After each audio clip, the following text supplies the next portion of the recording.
All right, Psalm 27, let's call this one the path to courage in this psalm that starts off with a relatively famous statement. Verse 1, the Lord is my light and my salvation. Whom shall I fear? The Lord is the strength of my life. Of whom shall I be afraid?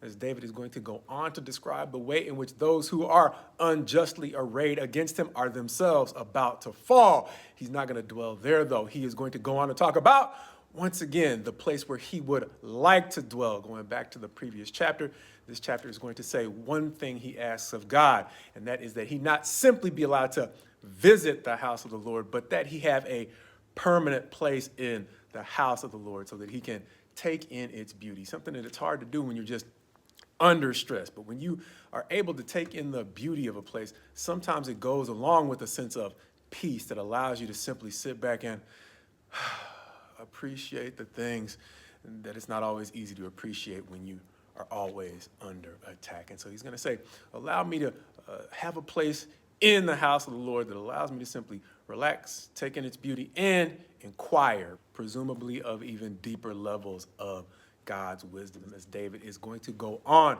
to talk again about the ways in which, even though, as we saw back in Psalms like Psalm 13, where he said, how long are my enemies to be exalted over me? He is going to say, now.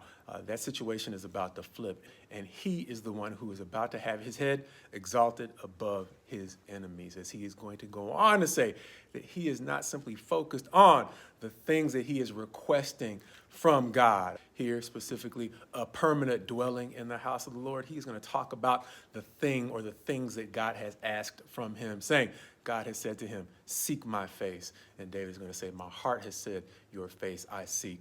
A passage I've had problems with for years, never really understood it, kind of blew by it. It's like, well, maybe I'll understand it someday. Well, it seems that God might have opened my eyes to this possibility. If you look throughout Scripture, no one could see God's face and live. Even some of his most exalted servants, like Moses, if they were able to see him, they weren't able to fully perceive him and live. And the times when they thought they did see him, he reassured them that they would not die for it. But it never said that they actually saw his face. And so what it seems that God is calling David to, and calling all of us to, is the kind of transformation that will allow us to see his face and live.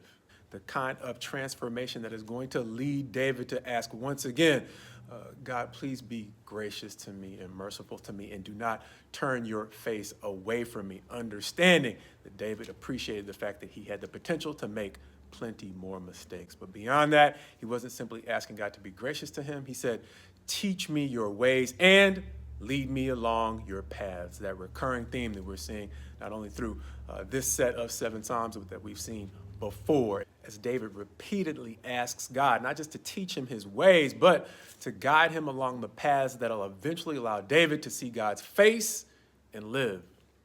As David is going to go on to ask God again not to give him over to the power of his adversaries, especially, of course, his unjust adversaries, before finally concluding by saying, in contrast to previous Psalms where it seemed like he lamented the feeling that God had given him over to the dust of death, he's going to say, I believe that I will see the goodness of the Lord in the land of the living. As he goes on to say, until then, I'll wait. But he concludes by, as David often does, not simply focusing on his situation. He is broadly going to say, wait for the Lord, be strong, and let your heart take courage.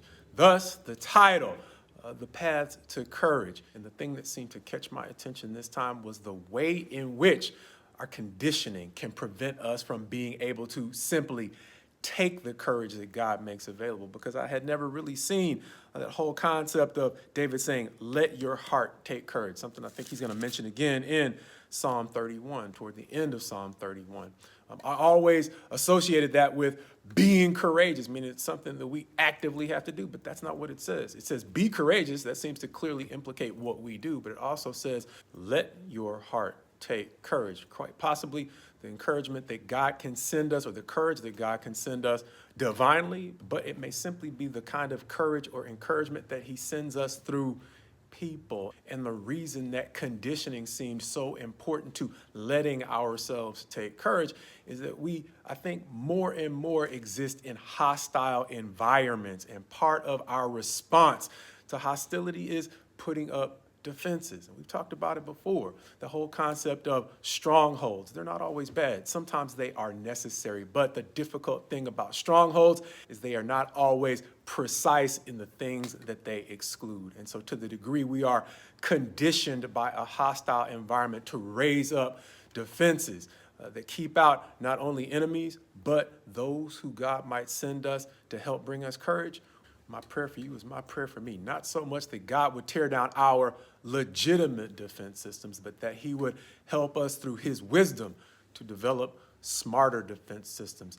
The kind of defense systems that we saw back in Psalm 25, where we said, a preacher by the name of J.D. Greer helped me understand the layers or the depths, the nuance in God's wisdom, meaning there's a level of wisdom where he helps us understand right from wrong, but then there is a deeper level of wisdom where we become so familiar with God's ways that we intuitively understand the directions in which he is leading us.